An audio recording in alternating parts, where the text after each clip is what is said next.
Hello friends, स्वागत है आपका स्टडी 247 चैनल पे। आज मैं आपको कुछ इम्पोर्टेंट आर्टिकल बताऊंगा जो अक्सर एग्जाम में पूछे जाते हैं। दोस्तों, आप जानते हैं कि आर्टिकल जो मूल संविधान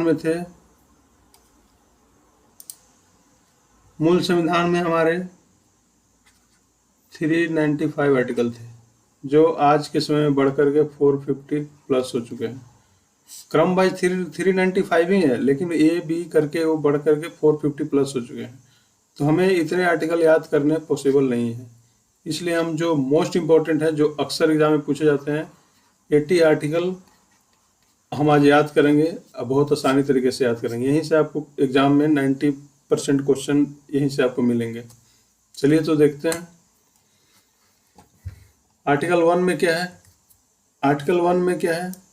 संघ एवं यूटी, यानी इंग्लिश में बोले तो स्टेट एवं यूटी आर्टिकल 1 में है। तो आर्टिकल 1 याद हो गया। संघ का नाम एवं राज्य, स्टेट एवं यूटी जितने आते हैं आर्टिकल 1 में है। आर्टिकल 2 में क्या है?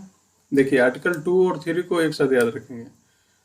आर्टिकल 2 में क्या है? नए राज्यों का निर्माण और राज्य क्षेत्रों की सीमा। और आर्टिकल 3 में भी सेम है। तो दोनों में डिफरेंस क्या है दोस्तों? दोनों में डिफरेंस ये है कि आर्टिकल 3 में इंडिया के अंदर जो स्टेट है उसका जो डिवीजन होता है, जैसे अभी आंध्र प्रदेश से तेलंगाना का हुआ, वो आर्टिकल 3 के तहत हुआ।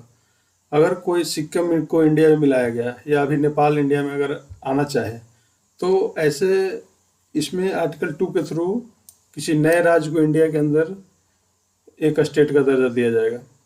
नेपाल आना चाहे या भूटान आना चाहे, तो उसको आर्टिकल 2 के थ्रू इंडिया में सम्मिलित किया जाएगा। लेकिन अगर इंडिया के अंदर जो स्टेट है उसी को डिवाइड किया जाएगा, जैसे बिहार से झारखंड को अलग किया गया, मध्य प्रदेश से छत्तीसगढ़ को अलग किया गया, तो ये सब आर्टिकल 3 के तहत किया गया। अभी हाल फिलहाल में आंध्र प्रदेश से तेलंगाना को अलग किया गया। तो ये बेसिक डिफरेंस है, इसको ध्यान रखिएगा। नेक्स्ट है आर्टिकल 14। आर्टिकल 14 क्या है? कानून के समझ समानता। कानून की नज़र में सब लोग इक्वल हैं, चाहे कोई भी जाति हो, धर्म के लोग हो, लिंग के लोग हो, कोई फर्क नहीं पड़ता। कानून सबको एक नज़र से देखता है। आर्टिकल 16 क्या है? सरकारी नौकरियों में सभी को समान अवसर। इसमें एक्सेप्शन है, जो SC ST और OBC का जो आरक्षण दिया गया है वो एक्सेप्शन है, बाकी सबके लिए समान अवसर है।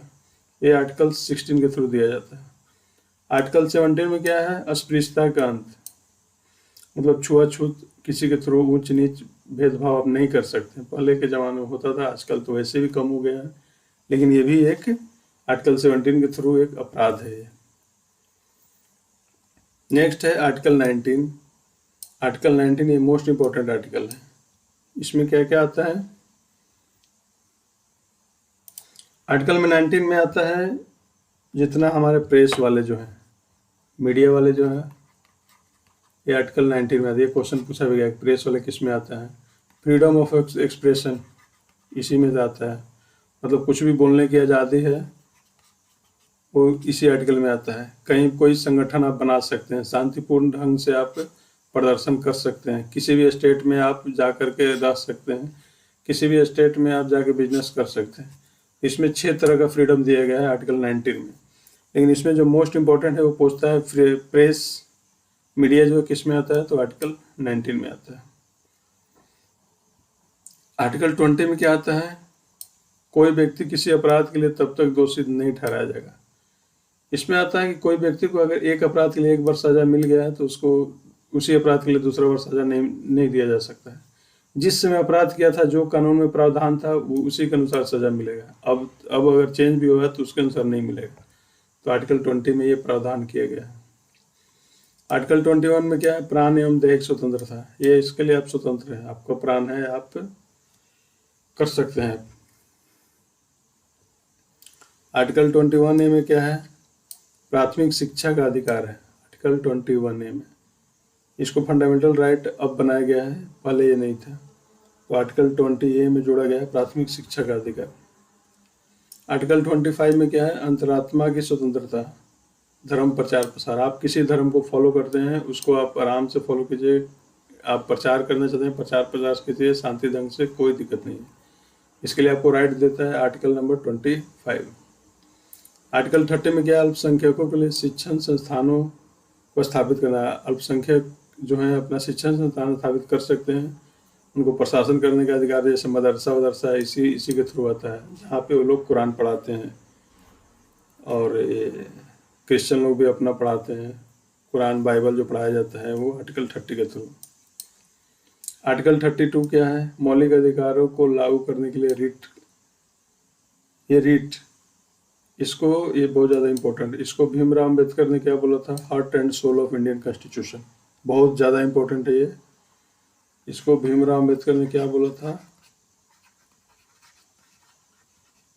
Heart and soul of Indian constitution, article 32। इसी के थ्रू सुप्रीम कोर्ट जो है रिट जारी करता है। फंडामेंटल राइट का कोई हनन करता है तो आर्टिकल 32 के थ्रू सुप्रीम कोर्ट रिट जारी कर सकता है। आर्टिकल 14 में क्या है? ग्राम पंचायतों का गठन। आर्टिकल 14 में है ग्राम पंचायतों का गठन, ये डीपीएसपी के अंतर्गत आता है। आर्टिकल 44 में क्या है? नागरिकों के लिए समान अधिकार, यूनिफॉर्म सिविल कोड, जिसकी अभी इंडिया में बहुत ज़्यादा चर्चा चल रही है, यूसीसी।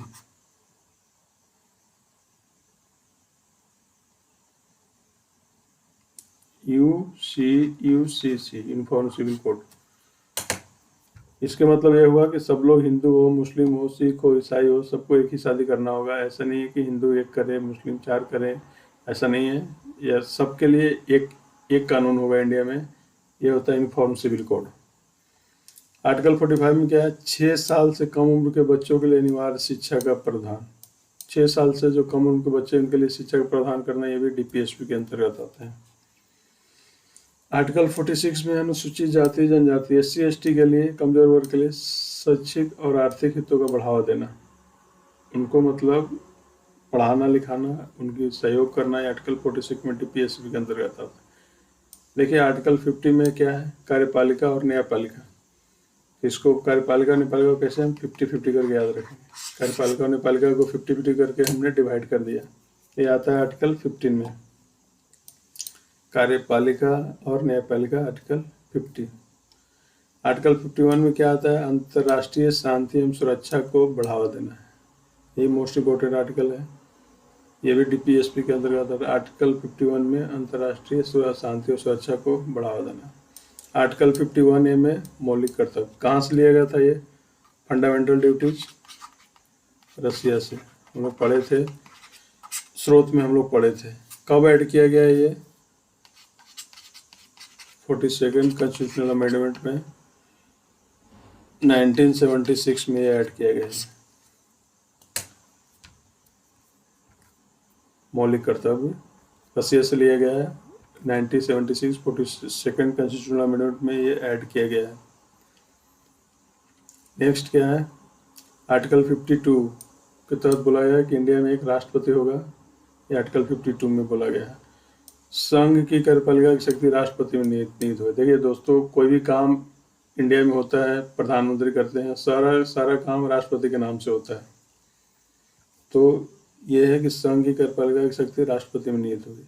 आर्टिकल 72 में क्या है? राष्ट्रपति की शक्तियाँ जैसे क्षमा देना, सजा का निलंबन करना, मतलब कुछ भी हो, ये राष्ट्रपति की शक्ति आर्टिकल 72 के थ्रू दिया गया है कि वो या तो माफ़ करें, सजा को कम करें या निलंबन करें। ये आर्टिकल 72 के थ्रू प्रेसिडेंट को मिला हुआ है। नेक्स्ट है आर्टिकल 74 में राष्ट्रपति को सहायता और सलाह देने के लिए एक मंत्रिपरिषद होना चाहिए। राष्ट्रपति को सहायता और सलाह देने के लिए एक मंत्रिपरिषद होना जरूरी है।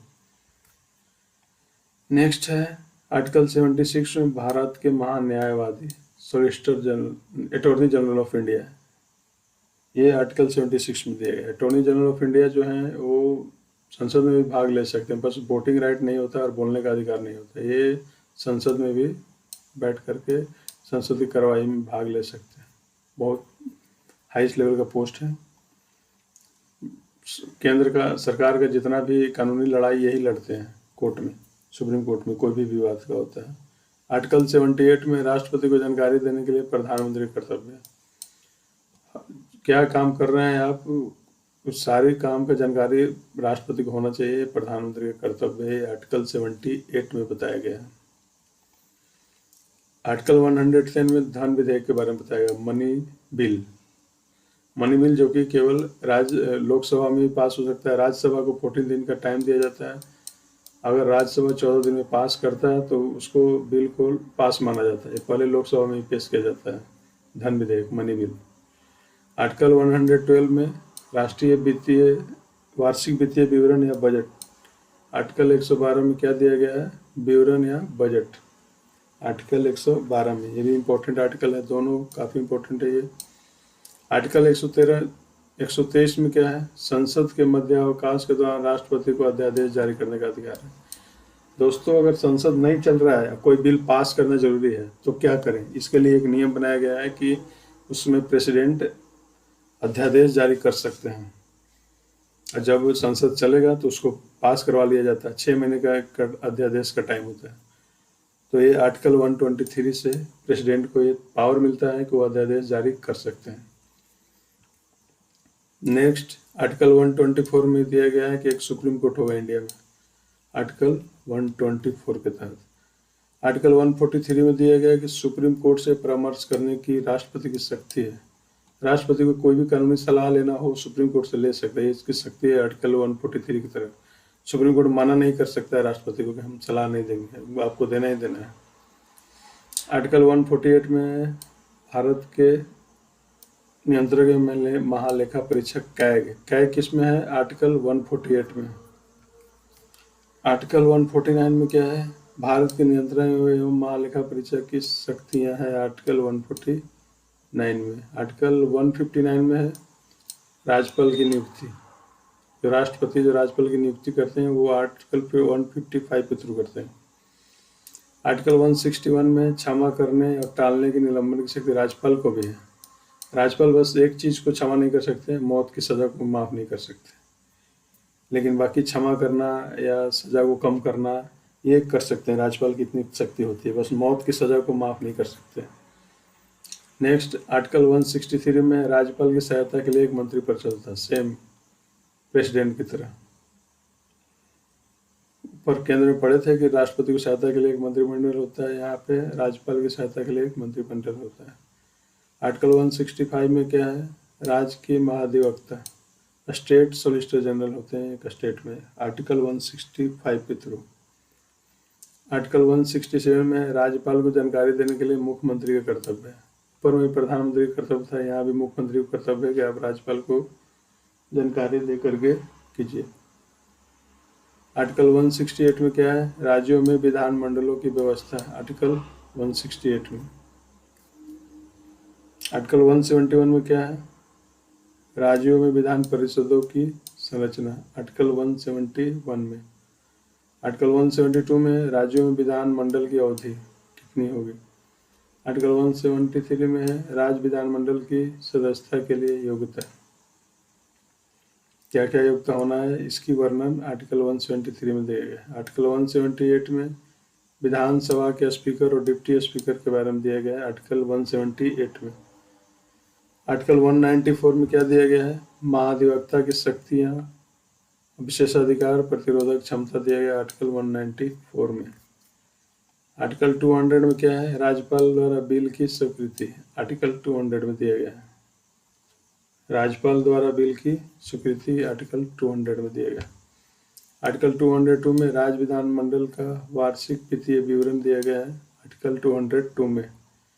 आर्टिकल 210 में राज्य विधानमंडल में इस्तेमाल की जाने वाली भाषा के बारे में दिया गया, आर्टिकल 210 में। आर्टिकल 213 में राज्य विधानमंडल के अवकाश में राज्यपाल द्वारा अध्यादेश जारी करना। अगर विधानसभा नहीं चल रहा है, विधानसभा का सत्र नहीं चल रहा है, तो आर्टिकल 213 के थ्रू राज्य विधानमंडल जो है अध्यादेश जारी कर सकता है। 123 के थ्रू अध्यादेश कौन जारी कर सकता है? राष्ट्रपति। और 213 के थ्रू राज्यपाल अध्यादेश जारी कर सकता है। आर्टिकल 214 में क्या है? राज्यों के लिए उच्च न्यायालयों की व्यवस्था, आर्टिकल 214।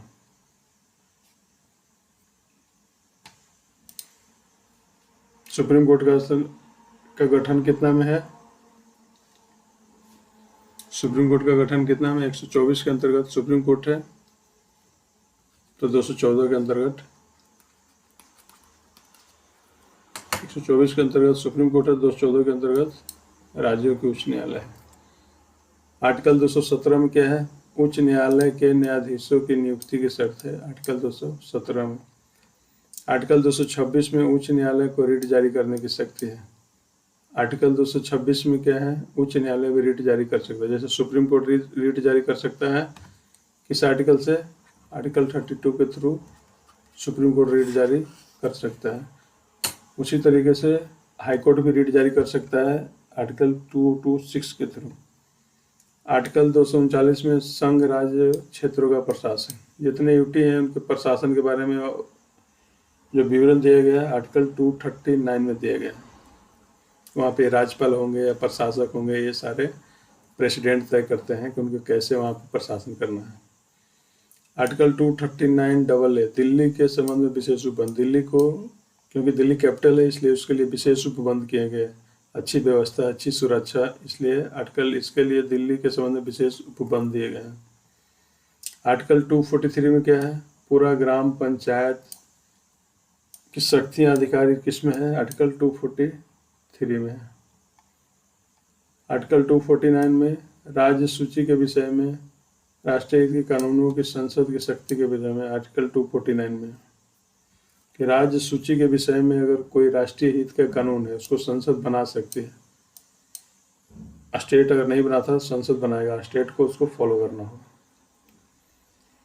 आर्टिकल 262 में है राज्य अंतर्राज्यीय नदी घाटी पानी संबंधी जो विवाद होता है, जो अभी हमेशा चलते रहता है, किसमें चलता है? तमिलनाडु और कर्नाटका में जो विवाद चलते रहता है, इसको किसके थ्रू सुलझाया जाता है? आर्टिकल 263 के तहत। 262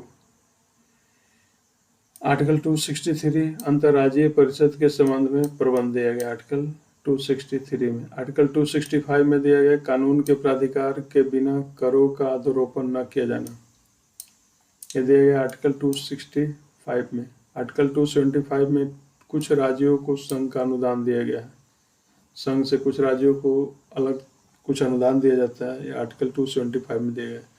मोस्ट इम्पोर्टेंट आर्टिकल है आर्टिकल 280, वित्त आयोग का गठन, फाइनेंस कमीशन का गठन किया गया है आर्टिकल 280 के थ्रू। आर्टिकल 300 है, आर्टिकल 300 क्या है? वाद एवं कार्यवाही है। 300 विधि के प्रकार प्राधिकार के बिना संपत्ति से वाणिज्यित किया जाए। दोस्तों ये 300 जो था अब लीगल राइट बना दिया गया, पहले था फंडामेंटल राइट, इसको 44वें संविधान संशोधन में इसको लीगल राइट बना दिया गया। कब बनाया गया? 44 संविधान संशोधन में, 44 कॉन्स्टिट्यूशनल अमेंडमेंट में इसको लीगल राइट बना दिया। पहले ये फंडामेंटल राइट था, कोई किसी व्यक्ति को कोई राज्य उसको संपत्ति से वंचित नहीं कर सकता, ये आर्टिकल 300A में दिया गया। आर्टिकल 312 में अखिल भारतीय सेवाएं। दोस्तों हम जानते हैं अखिल भारतीय सेवाएं 3 है, IAS, IFS, IPS, IFS। अगर अखिल भारतीय सेवाओं का निर्माण अगर और भी करना है तो ये राज्यसभा को ही पावर है कि वो कर सकता है, लोकसभा को पावर नहीं है। इसलिए ये आर्टिकल 312 और 315 दोनों इंपॉर्टेंट है। 315 में क्या है? संघ राज्य लोक सेवा आयोग की स्थापना। UPSC, BPSC जितना स्टेट PCS आता है सारा आर्टिकल 350 के अंदर आता है, और UPSC संघ लोक सेवा आयोग दोनों आता है 315 के तहत। आर्टिकल 320 में क्या है? संघ लोक सेवा आयोग के कार्य है। आर्टिकल 324 में इलेक्शन कमीशन, मोस्ट इम्पोर्टेंट है ये भी। आर्टिकल 330 में लोकसभा में अनुसूचित जाति अनुसूचित जनजातियों के लिए सीटों का आरक्षण। इस चारों को एक साथ याद रखिएगा। 330 में लोकसभा में SC ST के लिए सीटों का आरक्षण। 331 में लोकसभा में एंग्लो भारतीय समुदाय के प्रतिनिधित्व। 332 में राज्य विधानसभा में अनुसूचित जाति अनुसूचित जातियों के लिए प्रावधान। इसमें है कि राज्य विधानसभा में एंग्लो भारतीय समुदाय का प्रतिनिधित्व। इन चारों को एक साथ याद रखेगा, 330, 331, 332, 333। एक बार दोबारा से याद कीजिए इसको। 330 में क्या है? लोकसभा में SC ST के लिए सीट। 331 में एंग्लो भारतीय समुदाय के लिए। 332 में राज्य विधानसभा में। 333 में राज्य विधानसभा में एंग्लो भारतीय समुदाय के लिए। ये चारों एक साथ याद हो जाएगा। नेक्स्ट, आर्टिकल 335 में सेवा और पदों के लिए अनुसूचित जाति अनुसूचित जातियों के लिए दावे, प्रमोशन में छूट मिलता है SC ST को। SC ST को पद में जो प्रमोशन चाहिए वो आर्टिकल 335 के थ्रू। आर्टिकल 338 में राष्ट्रीय अनुसूचित जाति आयोग, आर्टिकल 338 में। 340 में क्या है, OBC के लिए जो आयोग बनाया गया वो आर्टिकल 340 के तहत बनाया गया है। आर्टिकल 343 मोस्ट इम्पोर्टेंट, भारतीय संघ की राजभाषा हिंदी और देवनागरी है। यह हमें आर्टिकल 343 के थ्रू राइट मिलता है। इंडिया के जो राजभाषा हिंदी है और लिपि जो है देवनागरी है। आर्टिकल 351 में क्या है, संघ का ये कर्तव्य है कि हिंदी भाषा का प्रचार प्रसार करे। मीन्स केंद्र का ये दायित्व है कि हिंदी भाषा का प्रचार प्रसार करे। और भारत में देखिए दोस्तों, इंडिया में 28 स्टेट और 8 यूटी है। सब जगह की अलग भाषा है, अलग व्यवहार है, अलग कल्चर है। एक भाषा कॉमन होना चाहिए कि आदमी इंसान कहीं भी जाए तो कम से कम हिंदी सबको आते रहे, इससे आसान होगा। बिहार का बंदा केरला पहुंच गया, तमिलनाडु पहुंच गया, तो न तमिल जानता है न मलयालम जानता है, उससे काफ़ी दिक्कत होता है। या असम पहुंच गया, नागालैंड पहुंच गया, तो उससे काफ़ी दिक्कत होता है। इसलिए एक भाषा कॉमन हर स्कूल में लागू करना चाहिए ताकि पूरा इंडिया यूनाइट रहे। कहीं के आदमी कहीं जाए तो आसानी से वहाँ का भाषा पहचान सके। इसलिए आर्टिकल 351 के थ्रू राइट दिया गया है केंद्र सरकार को, सेंटर को, कि आप इसका हिंदी का प्रचार प्रसार करें। चूँकि मोस्ट इंडिया में बहुत ज़्यादा लोग हिंदी बोलते हैं, 8-10 स्टेट तो डायरेक्ट ही हिंदी बोलते हैं, सारे बड़े बड़े जो स्टेट हैं। तो इसलिए हिंदी को एक कॉमन लैंग्वेज माना जाए जिससे पूरा इंडिया एक साथ बंधा रहे, एक साथ इधर के लोग उधर की भाषा समझ सके, उधर के लोग इधर की भाषा समझ सके। तो आर्टिकल 351 इसीलिए दिया गया है। आर्टिकल 352 राष्ट्रीय आपात। दोस्तों हम जानते हैं कि इंडिया में 3 तरह के आपात की घोषणा किया गया। आपात कहाँ से लिया गया है, इमरजेंसी लिया गया है जर्मनी से, हिटलर के यहाँ से। तो हमारे देश में 3 तरीके के आपातकाल हैं। एक राष्ट्रीय आपातकाल है जो 352 के थ्रू लगता है। कोई बाहरी किसी कंट्री से अगर युद्ध हो जाता है उस सिचुएशन में आर्टिकल 352 राष्ट्रीय आपात लगता है। किसी स्टेट में संवैधानिक मशीनरी फेल हो जाता है तो आर्टिकल 356 लगता है, राष्ट्रपति शासन। किसी स्टेट में फाइनेंशियल इमरजेंसी तो बहुत खतरनाक है, हालांकि इंडिया में भी बार नहीं लगा है। और ये क्वेश्चन पूछता है कि भारत में अब तक कितने बार वित्तीय आपातकाल लग चुका है, तो इसका आंसर होगा 0 टाइम्स। लेकिन ये क्वेश्चन फंसाने के लिए पूछता है। ये फाइनेंशियल इमरजेंसी बहुत बेकार होता है, ये लग गया इसका मतलब देश भूखमरी के कगार पे, लोग काफ़ी ज़्यादा मरने लगेंगे, तो ये फाइनेंशियल इमरजेंसी लगता है। तो ये 3 इंपॉर्टेंट है, 352, 356, 360, तीनों को एक साथ याद रखिएगा। नेक्स्ट देखते हैं आर्टिकल 365, संघ द्वारा दिए गए निर्देशों को पालन करने में, उनके प्रभावी करने और सफलता के प्रभाव के बाद राष्ट्रपति। और केंद्र कोई कानून बनाता है, संसद से पास हो गया, अगर किसी स्टेट को निर्देश, सारे स्टेट को निर्देश जारी करता है, कोई स्टेट कहता है कि हम नहीं लागू करेंगे, तो उसको वहाँ पे राष्ट्रपति शासन लागू किया जा सकता है। ऐसा केंद्र को पावर दिया गया है आर्टिकल 365 के थ्रू। अभी बहुत सारे स्टेट कह रहे थे कि हम नागरिकता बिल नहीं लागू करेंगे, CAA, NRC। तो केंद्र अगर जारी कर देगा तो लागू करना ही करना होगा, नहीं तो वहाँ पे राष्ट्रपति शासन लागू हो सकता है। नेक्स्ट है आर्टिकल 368, संविधान में संशोधन। कहाँ से लिया गया है आर्टिकल 368? साउथ अफ्रीका से लिया गया है। आर्टिकल 368 साउथ अफ्रीका से लिया गया है और इससे हमें संसद में संविधान की को संशोधन करने की शक्ति मिलती है आर्टिकल 368 के थ्रू। चलिए दोस्तों, तो आज हम इम्पोर्टेंट 80 आर्टिकल देखें। बाकी एक बार इसको रिवीजन कर लीजिएगा। PDF के लिए आप टेलीग्राम चैनल आप ज्वाइन कर लीजिएगा। टेलीग्राम में जाकर सर्च मारिएगा स्टडी 247, आपको मिल जाएगा वहाँ पे। इसका PDF आपको वहाँ पे लिंक प्रोवाइड कर देंगे वीडियो के लास्ट में भी, और आप जाकर डायरेक्ट टेलीग्राम पे भी सर्च कर सकते हैं।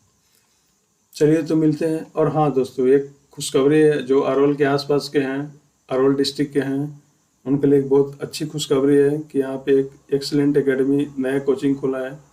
आप वहाँ जा कर के एक बार विजिट कीजिए। बहुत अच्छा इंफ्रास्ट्रक्चर है, पूरा दिल्ली की तरह व्यवस्था है। और जो हेड हैं, उनके जो डायरेक्टर हैं, उनका भी काफ़ी कंपनियों के साथ टाई अप है। अगर आप जॉब के साथ अगर आप पढ़ाई के साथ अगर आप जॉब करना चाहते हैं तो वो जॉब भी प्रोवाइड करा देंगे, पार्ट टाइम जॉब, या फुल टाइम करना चाहते हैं तत्काल के लिए जब तक कि आपको गवर्नमेंट जॉब नहीं होता है।